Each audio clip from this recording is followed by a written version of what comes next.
کی تہلکہ خیز خبریں آپ کی خدمت میں لے کر حاضر ہوا ہوں، تو ویڈیو کو شروع سے لے کر اینڈ تک پورا دیکھیں۔ ناظرین گرامی، مجاہدین نے چینی میزائلوں سے یہودی فوجی بھون ڈالے، لبنان اسرائیل جنگ شروع ہو گئی، حماس کا دفتر قطر میں بند ہونے جا رہا ہے، مزید تفصیلات سے آگاہ کریں گے۔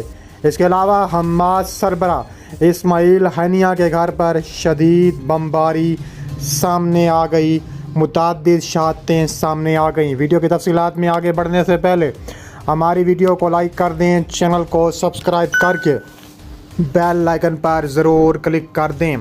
ناظرین گرامی، تہلکہ خیز خبر آپ کے سامنے رکھنے جا رہا ہوں کہ چینی ساختہ ریڈ ایرو میزائل جو اسرائیلی ٹینکوں کے لیے تباہ کن ثابت ہو رہے ہیں، حماس نے استعمال کرنا شروع کر دیا ہے۔ اسرائیل غزہ پر بھارتی اور امریکہ کے تیار کردہ مہلک ہتھیاروں سے حملے کر رہا ہے، لیکن اب حماس کے عسکری ونگ القسام بریگیڈ نے ایک ویڈیو جاری کی ہے جس میں ایک میزائل سے اسرائیلی ٹینک کو تباہ کیا گیا۔ ویڈیو سوشل میڈیا پر وائرل ہونے کے بعد ریڈ ایرو میزائل سے متعلق قیاس آرائیوں کا سلسلہ جاری ہے۔ القسام بریگیڈ نے فوٹیج جاری کی ہے جس میں دکھایا گیا ہے کہ ایک اسرائیلی ٹینک، جسے OVI انجینئرنگ گاڑی بھی کہا جاتا ہے، جنوبی غزہ کی پٹی رفح میں ریڈ ایرو گائیڈڈ میزائل سے نشانہ بنایا گیا۔ فلسطین کرونیکلز کی رپورٹ کے مطابق اسرائیلی فوجی گاڑی کو نشانہ بنانے کے لیے چینی گائیڈڈ میزائل ریڈ ایرو کا استعمال کیا گیا۔ ریڈ ایرو سیکنڈ جنریشن کا ٹینک شکن میزائل ہے جس میں وائر آپٹیکل گائیڈنس سسٹم کا استعمال کیا گیا۔ یہ میزائل 3 سے 4 کلومیٹر کی حد تک ہدف کا نشانہ بنا سکتا ہے۔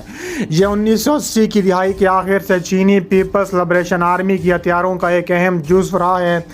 25 کلو گرام وزنی یہ میزائل زمین، جنگی گاڑیوں یا ہیلی کاپٹر سے بھی داغا جا سکتا ہے۔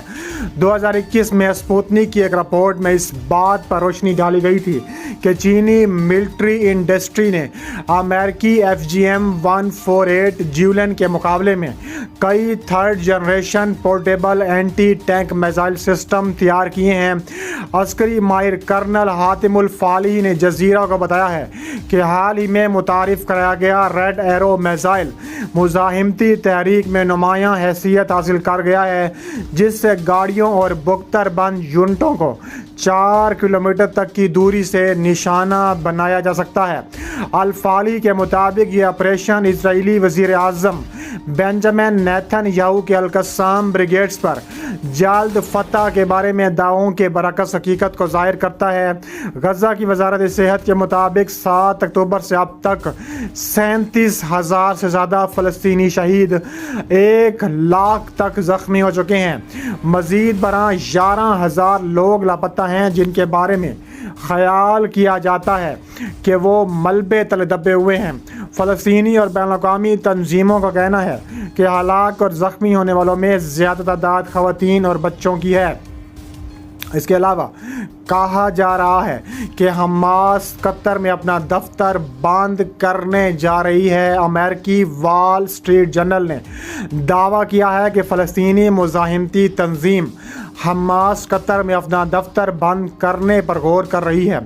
وال اسٹریٹ جرنل کے ساتھ بات کرنے والے عرب ثالثوں کے مطابق حماس کی سیاسی قیادت مبینہ طور پر امریکی کانگریس کے ارکان کی جانب سے فلسطینی مزاحمتی تحریک کے لیے خلیجی ملک کی حمایت پر بڑھتی ہوئی تنقید کی وجہ سے اپنا ہیڈ کوارٹر قطر سے باہر منتقل کرنے پر غور کر رہی ہے۔ تاہم وسطی Asia on line magazine the cradle سے گفتگو کرتے ہوئے حماس کے ایک اہلکار نے امریکی اخبار کی رپورٹ کی تردید کرتے ہوئے اسے بے بنیاد خبر قرار دیا اور اس بات پر زور دیا کہ حماس کے دوحہ کے ساتھ تعلقات میں کوئی تبدیلی نہیں آئی۔ حماس ذرائع نے نام ظاہر نہ کرنے کی شرط پر دی کریڈل کو بتایا ہے کہ سیاست اور مفادات کی دنیا میں کچھ بھی طے شدہ نہیں ہوتا، لیکن یہ خط لکھنے کے لمحے تک صورتحال کا یہی ہے کہ قطر کے ساتھ تعلقات میں کوئی تبدیلی نہیں آئی۔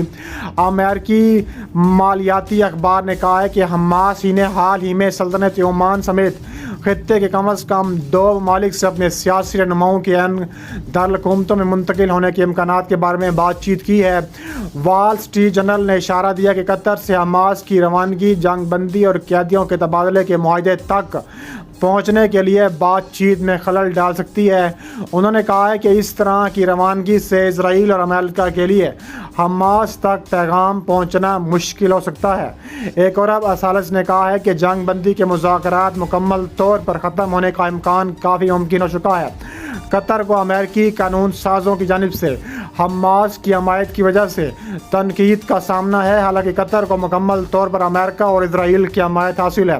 ڈیموکریٹک پارٹی سے تعلق رکھنے والے امریکی کانگریس کے ممتاز رکن سٹنی ہوئر نے حال ہی میں کہا ہے کہ قطر کو حماس پر دباؤ ڈالنا چاہیے اور وہ اس کے لیے اسرائیلی قیدیوں کی رہائی کے لیے گروپ کو دی جانے والی مالی امداد بند کر دے یا اس کے سیاسی رہنماؤں کو دوحہ سے نکال دے۔ انہوں نے ایک بیان میں کہا ہے کہ اگر قطر اس دباؤ کو لاگو کرنے میں ناکام رہتا ہے تو امریکہ کو قطر کے ساتھ اپنے تعلقات کا سرنو جائزہ لینا چاہیے۔ قطر کے وزیر اعظم وزیر خارجہ شیخ محمد بن عبد الرحمن الثانی نے حال ہی میں کہا تھا کہ خلیجی ریاست اسرائیل اور حماس کے درمیان ثالث کے طور پر دستبردار ہونے پر غور کر رہی ہے، کیونکہ ان کے بقول یہ غیر منصفانہ تنقید ہے۔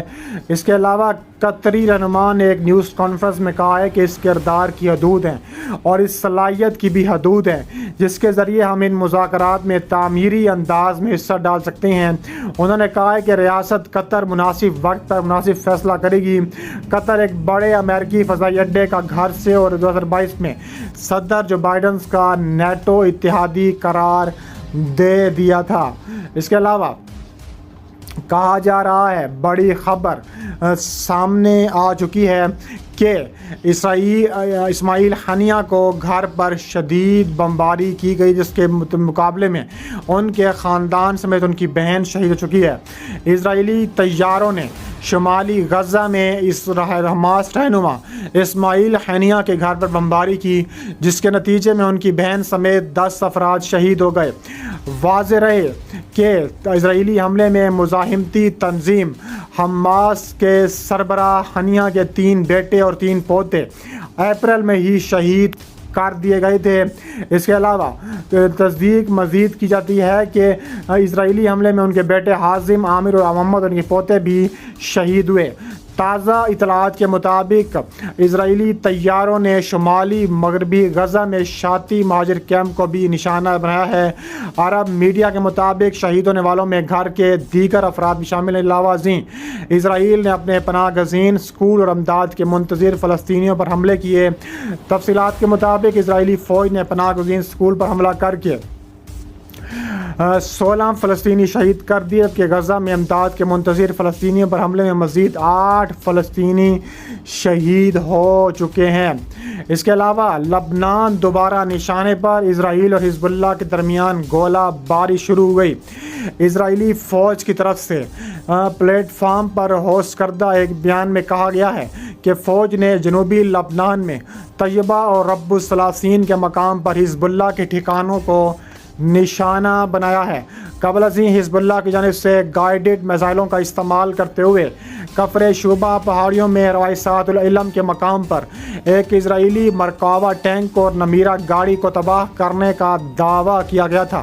حزب اللہ نے ایک بیان میں کہا ہے کہ ہمارے جنگجوؤں نے مقبوضہ لبنان کی کفر شعبہ پہاڑیوں میں روایسات العلم کے مقام پر ایک مرکاوا ٹینک اور 1 نمبر گاڑی کو گائیڈڈ میزائلوں سے نشانہ بنایا اور انہیں تباہ و برباد کر دیا۔